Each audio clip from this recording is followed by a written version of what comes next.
Comparto una meditación sobre Mateo, capítulo 17, versículos 14 al 21. Lo voy a leer y después voy a dar la meditación. Jesús sana a un muchacho lunático. Cuando llegaron el gentío, vino a él un hombre, a Jesús, que se arrodilló delante de él diciendo: Señor, ten misericordia de mi hijo que es lunático y padece muchísimo, porque muchas veces cae en el fuego y muchas en el agua. Y lo he traído a tus discípulos, pero no le han podido sanar. Respondiendo Jesús dijo: Oh generación incrédula y perversa, ¿hasta cuándo he de estar con vosotros? ¿Hasta cuándo he de soportar? Traédmelo acá. Y reprendió Jesús al demonio, el cual salió del muchacho, y éste quedó sano desde aquella hora. Viniendo entonces los discípulos a Jesús aparte, dijeron: ¿Por qué nosotros no pudimos echarlo fuera? Jesús les dijo: por vuestra poca fe. Porque de cierto os digo que si tuvierais fe como un grano de mostaza, diréis a este monte: pásate de aquí a allá, y se pasará, y nada os será imposible. Pero este género no sale sino con oración y ayuno. En lo que medité en algo de una manera poco habitual. Creo que es la primera vez que lo hago. Primero medité en la primera parte. Llega el gentío, le pide el Padre, se arrodilla ante Jesús, le dice que tenga misericordia de él, que el hijo es lunático y que padece muchísimo, y le cuenta cómo padece, se cae en el fuego y muchas veces en el agua. Y después lo termina sanando Jesús. Pero medité sobre la vida que habrá tenido ese padre y ese hijo antes, y sobre la vida que debe haber tenido ese padre y ese hijo después. Y bueno, me llegó profundamente porque me imaginé a mi hijo Niquito siendo lunático, que buscando el significado en el diccionario hablaba de alguien anulado que por momentos padece y por momentos no, o sea que no era constante. Y que se creía que era un mal ocasionado por la luna, que lo más cercano que se cree que era epilepsia, y en esa época se creía que la epilepsia era por un demonio. De hecho, acá en realidad Jesús saca un demonio. Entonces podemos asumir que el hijo tenía una enfermedad, por ejemplo epilepsia. Entonces me imaginé a mi hijo con epilepsia, que no le pasaba todo el tiempo. Yo mucho no conozco de la epilepsia, pero sé que a veces tienen ataques, sé que eso se medica. Desconozco si se trata, desconozco si se cura. Sé que incluso hay animales como perros que han tenido epilepsia. Yo tenía una conocida que tenía un perro con epilepsia y a veces se le agarraba ataques cuando no tomaba la medicación a tiempo. Pero me imagino con mi hijo con eso, ¿no? Y el padre primero desesperado. Y lo primero que me imagino, ¿por qué fue el padre? Me imagino que quizás la mamá había fallecido y de las responsabilidades del hogar, la cocina, las compras, quizás se tenía que hacer cargo el padre de todo eso, ¿no? Que en esa sociedad que era más machista, el hombre iba, pescaba o trabajaba y la mujer era la que hacía las cosas en la casa, ¿no? Así que me imagino un padre luchando por la economía, haciendo las cosas de la casa, seguramente soportando el que dirán de esa sociedad que era mucho más machista y conociendo cómo eran los judíos, me imagino las cosas que deben haber dicho, y a su vez haciéndose cargo de un hijo que tenía problemas que no habían venido por la mala vida del hijo, había tenido problemas, quizás él nació epiléptico. Y el padre, por ejemplo, me imagino que quizás el hijo le ayudaba cuando estaba bien a prender el fuego, y prendían una hoguera, prendían para cocinar, y de repente, como no había medicación en esa época para esto, le agarraba el ataque al hijo y me imagino que había veces que se caía al lado de la hoguera o de la leña, pero había veces que se caía encima. Y me imagino que le ha dolido mucho, y el padre, desesperado, viéndolo como se quemaba, lo sacaba de ahí, lo apagaba. Y cuando se le pasaba la epilepsia, el dolor de las quemaduras, el tener que curarlo con ungüentos muy precarios. No había ibuprofeno, no había dispensario, no había hospital del quemado. Y el padre solo, ya extrañando a su esposa que no estaba, sufriendo porque lo veía sufrir a su hijo, que le dolían las quemaduras.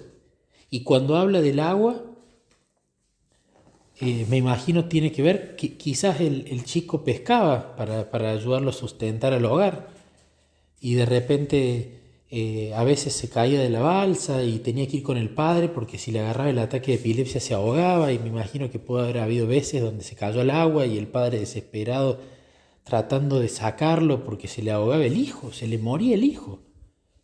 Y en esa época, está bien, tenían la escuela de los fariseos, tenían la escuela de los saduceos, pero la gente no tenía claro que iba a haber una resurrección, una segunda venida de Jesús, y ni siquiera habían reconocido la primera. Me imagino que el padre iba a estar desesperado porque sentía, si se muere mi hijo no lo veo nunca más lo veo, y ya se murió mi esposa, no quiero tener que soportar a mi hijo muerto. Yo me imagino que quizás no tenía esposa, quizás él fue a Jesús y la esposa se quedó cuidando al hijo, no lo sé, pero es el escenario que me planteo y me imagino. Y por otro lado dice que él lo vio a Jesús y se arrodilló. O sea, arrodillarse ante alguien era adoración. Y si vos te arrodillabas en esa época al frente de una estatua, te apedreaban. Si te arrodillabas al frente de otra persona, seguramente, tratando de adorarla, yo me imagino que corrías riesgo también de ser acusado de idolatría, porque a esta gente le encantaba ver a alguien que viole la ley para apedrearlo. Y me imagino a este hombre que se arrodilló ante Jesús, pero no le importó, no pensó, ¿qué dirán? ¿Me van a acusar de idólatra?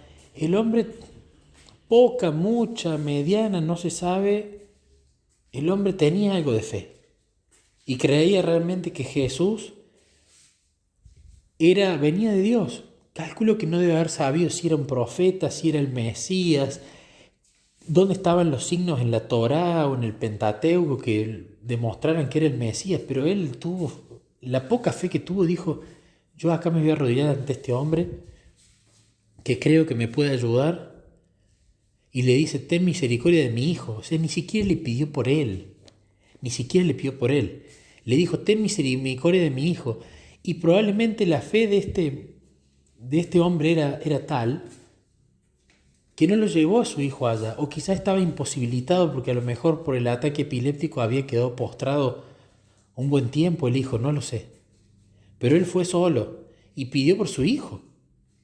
Y le explicó a Jesús, te voy a explicar, padece muchísimo mi hijo, no te estoy pidiendo que le des un trabajo, o no te estoy pidiendo que vaya a estudiar teología con los saduceos, yo te vengo a pedir porque padece muchísimo.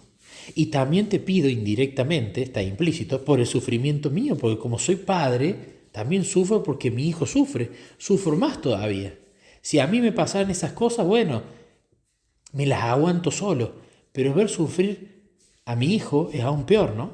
Que haciendo la analogía, es aún peor lo que tuvo que hacer Dios sacrificando a su hijo, que encima faltaba poco tiempo para que pasara desde esa historia. Y encima le dice, padece muchísimo, y le explica, le da detalles. No simplemente le dice, quiero que sanes a mi hijo porque sufre. Le es sincero y le dice, yo te voy a contar lo que sufre mi hijo. Mi hijo es epiléptico y se cae en el fuego. Imagínate lo que es eso. Y se cae en el agua y potencialmente se ahoga. Me imagino que más de una vez quizás casi salía morado de haber tragado agua o no haber podido respirar y lo tenían que salvar. Entonces me imagino esa vida de esta persona, cómo sufría, cómo no le importó el que dirán, cómo algo de fe tenía, poca, mucha, no importa, tenía algo de fe y se arrodilló sin importar lo que iban a decir los otros y fue a pedir por su hijo, fue a pedir intercesión. Y no fue tibio porque estaba desesperado, realmente estaba desesperado. Y después, bueno, viene el punto de inflexión que todos conocemos, ¿no? Saca el demonio y listo. Y después toda la historia va a otro foco, va a ¿por qué no lo pudimos sacar nosotros? Jesús que se queja de los discípulos. Bueno, pero yo más allá de ver lo que ya estaba escrito, me imaginé, ¿y cómo fue la vida después de este hombre y su hijo, ya curado de la epilepsia? y quizás los dos solos, sin la madre, como yo supongo que estaban. Y me imagino cómo les cambió la vida. No solamente que el padre dejó de sufrir por las heridas y los posibles ahogamientos del hijo, ¿no?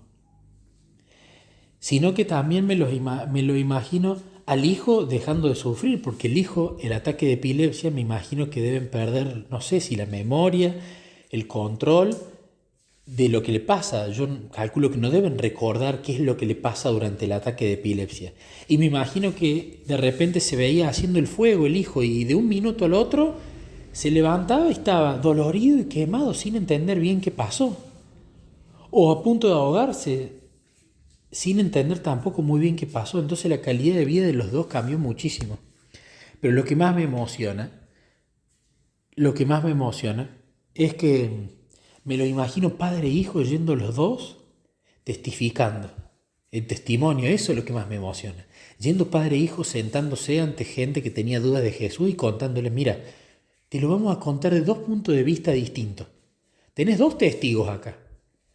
Tenés mi testimonio como papá de cómo sufría mi hijo, cómo pasamos una vida lamentable, cómo lo tuve que curar, cómo tuve que pasar noches con la fiebre por sus quemaduras, cómo casi se ahoga y cómo fue la experiencia con Jesús. Y el hijo contando desde su perspectiva, ¿no? Cómo fue su enfermedad, cómo él la sintió, cómo sufría con eso, cómo se sentía quizás en una carga para el papá. Cómo me imagino que después de un montón de veces de haber tenido ataques epilépticos y haber padecido las consecuencias, haber quizás alguna vez deseado morir y cómo ahora eso cambió totalmente, ¿no? Me imagino que si se amaban ese padre y ese hijo, después que lo conocieron a Jesús y que lo sanó, la relación de ellos ha mejorado muchísimo. Así que el mensaje que me llevo más allá de esta especie de imaginación que vuela y piensa cómo lo veo y lo siento muy personal con mi hijito, ¿no? Lo siento muy personal con mi hijito. Yo creo que con mi hijito pasó quizás un poco al revés. Yo no tenía epilepsia, él tampoco, pero hubo un día donde mi hijito querido, una vez que estábamos en casa, él me dice, ¿cómo has cambiado, papá, desde que estás con Jesús? Y yo le pregunté en qué lo notaba. Y él me dijo que cuando yo lo retaba antes, quizás muchas veces gritaba, y había veces que le pegaba un chirlo, ¿no? Y me dice, y ahora, vos cuando me retas tranquilo y nunca más me pegaste. Y a mí eso me estrujó el corazón, ¿no? Y cuando leí esta historia me sentí el lunático, la persona con epilepsia, y cómo Jesús sanó eso, ¿no? No a través de la intercesión de mi hijo, sino a través de la relación, pero el principio es el mismo.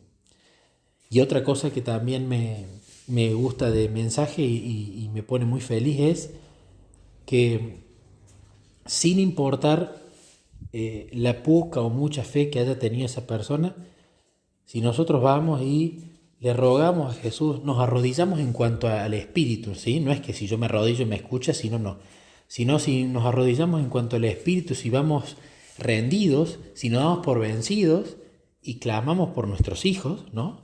Ya sea que nuestro hijo tiene un problema de que le gusta el mundo, o tiene un problema de que está con el alcohol o con las drogas, o tiene una enfermedad o alguna discapacidad, si nosotros clamamos por eso, por el Espíritu Santo para ellos y por su salvación, Jesús va a obrar. Y no necesariamente va a obrar de la misma manera, no necesariamente al que tenga una enfermedad se la va a curar de un día al otro, ¿no? Porque a lo mejor no es su voluntad y él sabrá por qué la permite o por qué no lo permite. Eso es un tema de él, ¿no? No hay que tomar estas historias de manera literal para querer lograr el mismo resultado. Pero lo que voy es al principio, a la importancia de clamar por los hijos. Así que bueno, quería compartir, fue una meditación que me llevó al corazón y espero que les llegue también a ustedes.